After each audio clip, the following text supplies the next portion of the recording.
Welcome to another episode of Low Tech Garage, and today we are back with our awesome Land Rover.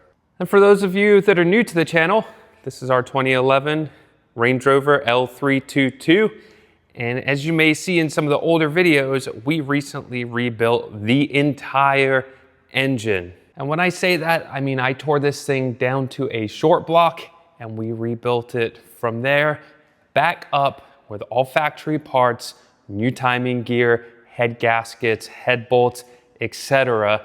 And that's where we left things off. I had got everything back together and we were preparing for the first start. And with any big project, you know some things are gonna come up after putting everything back together that are going to need addressing. But in true Land Rover fashion, this thing threw me through a few curveballs and sent me on a couple wild goose chases to get this thing running. And that's why it's been a little bit since I posted the first start video, because I wanted to share with you guys not only the first start, but some of the things I had to figure out with this, so hopefully you don't have to go through the same thing if you're doing a big job like this yourself. So let's jump over to the first start and see what we were greeted with.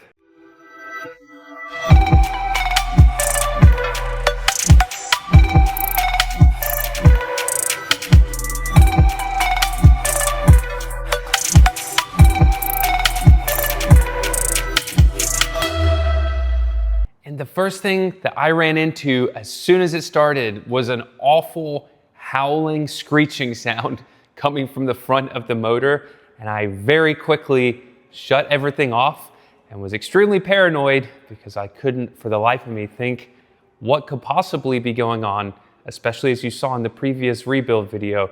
I had rolled the engine over many times by hand. It was all smooth, nothing binding up, and it felt like it was good to go.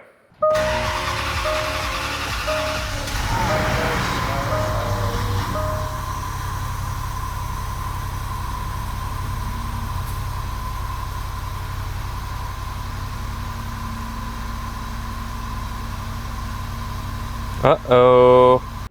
And for all my 5-liter owners, we know how cramped the engine bay is once it's all put back together. If we take a step back here, this is kind of the front of the truck. But as we come in here, obviously we know this is a cover, but this is really the space we're working with between the motor and the cooling pack. And just a little bit better of an idea for you guys, but it is super cramped in there and really not that easy to access anything. But after that moment of panic, it turned out that actually it was my AC compressor. As you remember, as part of the rebuild, I had put a new solenoid in the compressor because of the slow to cool symptom that I was running. And with that, I had completely evacuated the entire AC system.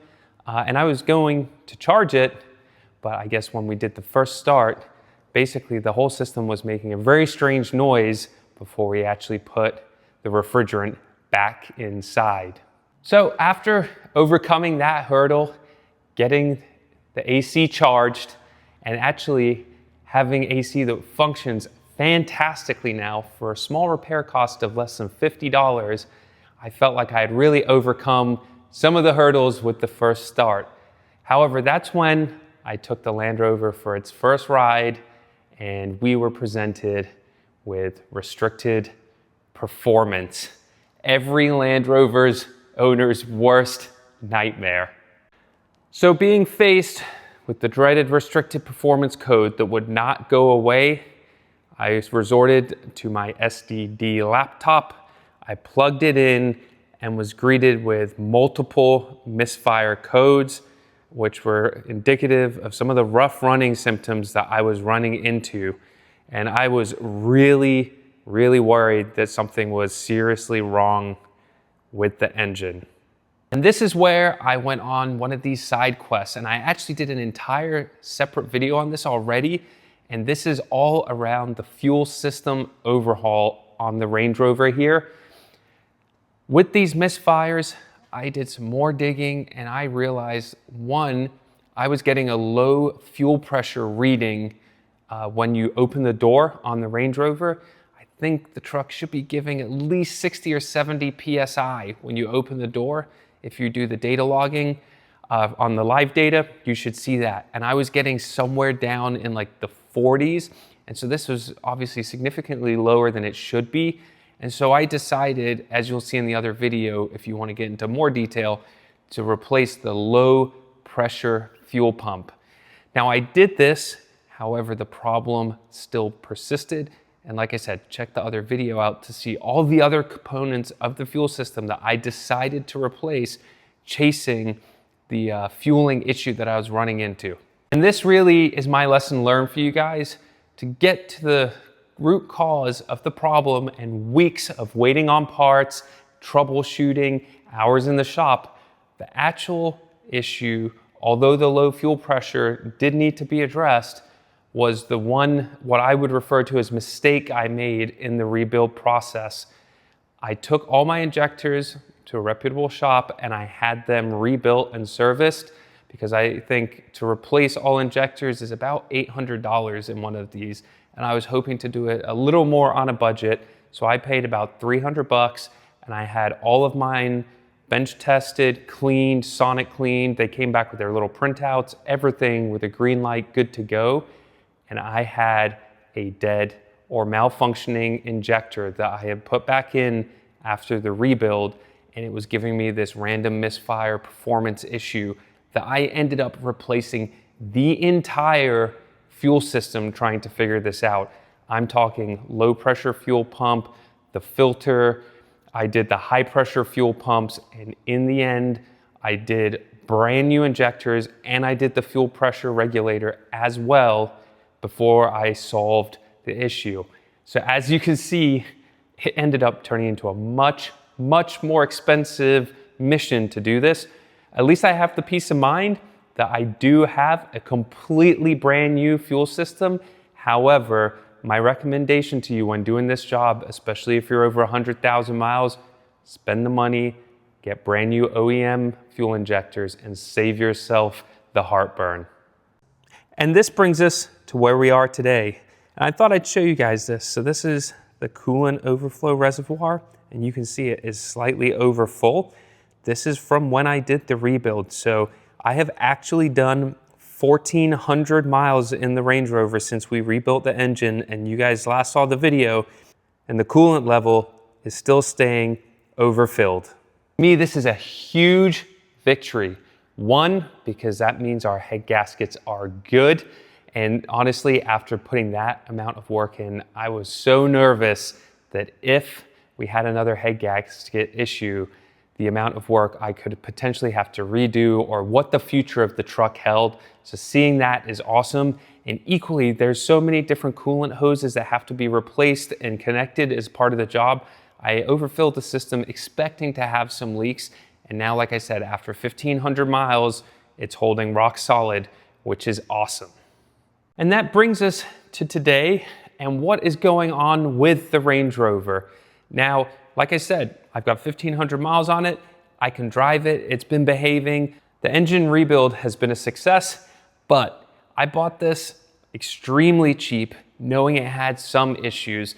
And I've been systematically going through and basically bringing everything back up to as close to perfect as you can expect for a 15-year-old vehicle. And so now we're sort of on to troubleshooting the remaining bugs that the vehicle had when I first got it.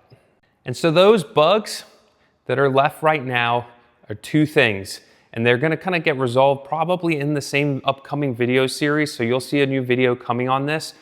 But one, and I've seen a lot of forum posts on this, and no one's ever seemed to have put the answer of like how to fix this, but I have a hunch what's going on, and it seems to be quite common on these in that 100 to 130,000 mile range.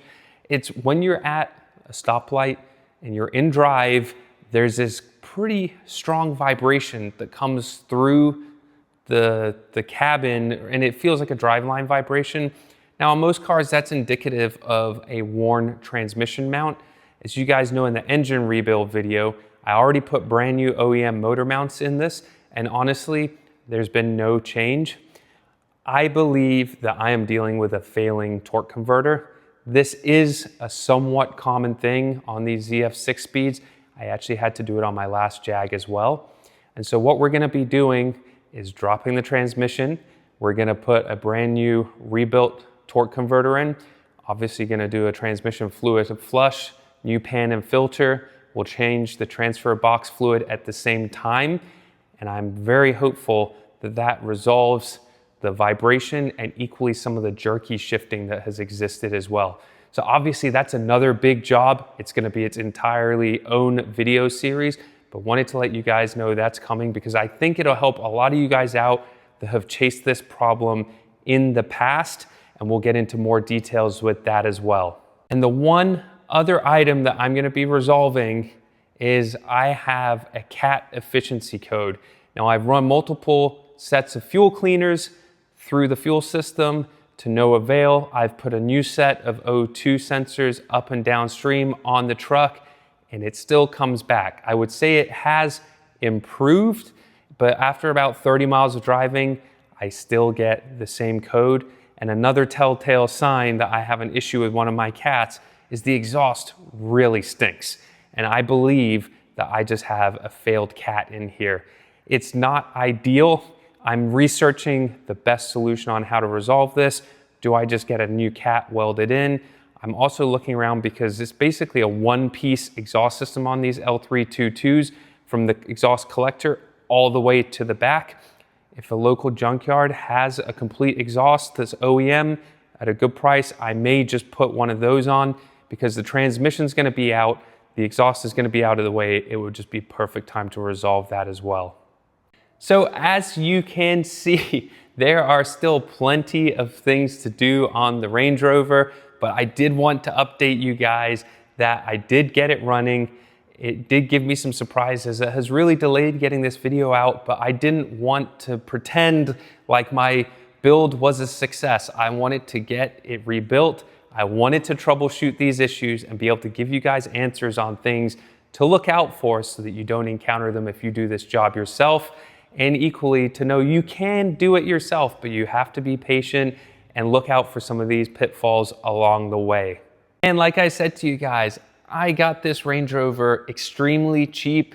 It had some issues, and so I knew it was gonna be a project for me. And I think any Range Rover owner knows there is no such thing as a cheap Range Rover. So my plan is we will get these other jobs that I shared with you guys done, and then we will tally up the cost of what it took for me to go completely through the Range Rover and get it back up to snuff, where from my perspective, it's probably gonna be good for another 100,000 miles of use, and what it costs for me to get it there. So you get an idea of really what you should be looking for if you're thinking about buying one of these, what type of service you wanna get one that has already been done, especially if you're not willing to do the wrenching yourself. So that's where we're going to wrap things for today. Thank you so much for watching. Thank you all for your patience while I got this video out. Like I said, I want to be as transparent as possible with these projects because in the end, I'm not a Land Rover master mechanic. I am learning this myself as I'm sharing it with you, but I want you to know that you can do it yourself and save thousands along the way if you have the time and patience to do it. If you found your way to the channel because of the Land Rover content, as you saw, there is plenty more to come. And as you can see, you're gonna see a lot more suffering for me getting that transmission out, along with some of these other things as well. Equally, for my longtime followers, you can see the Mustang is out here. We are gearing up to do a little bit of work on this that I will share with you guys because it has been dormant for quite some time, but the goal is to get this on the road here very, very soon. Equally, the 928 is starting, so we are gonna be taking some stuff off this. I will be honest with you, you'll see work happening in the background of some of my other videos, but some parts have to be sent out and we'll be taking a little bit of time to come back. And I want to give you guys a comprehensive video on that, on what we're doing. So bear with me, but work is starting there as well. And equally, this monstrosity that has been lurking in the background for the last few months, you will notice this starting to take place as well and probably disappear periodically while things are being worked on. I will be filming all of this in my OBS Ford F-150 series. Some really fun updates coming on this very soon, and hope to be partnering with a couple of vendors to make something really special for our truck, Blue Steel. So I hope you found today's video informative. If you're new to the channel, like I said, hit that subscribe button, hit that notification bell, and please drop me a comment.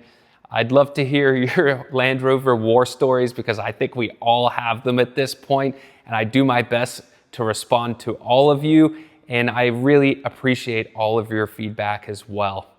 But with that, I will see you guys all on the next episode.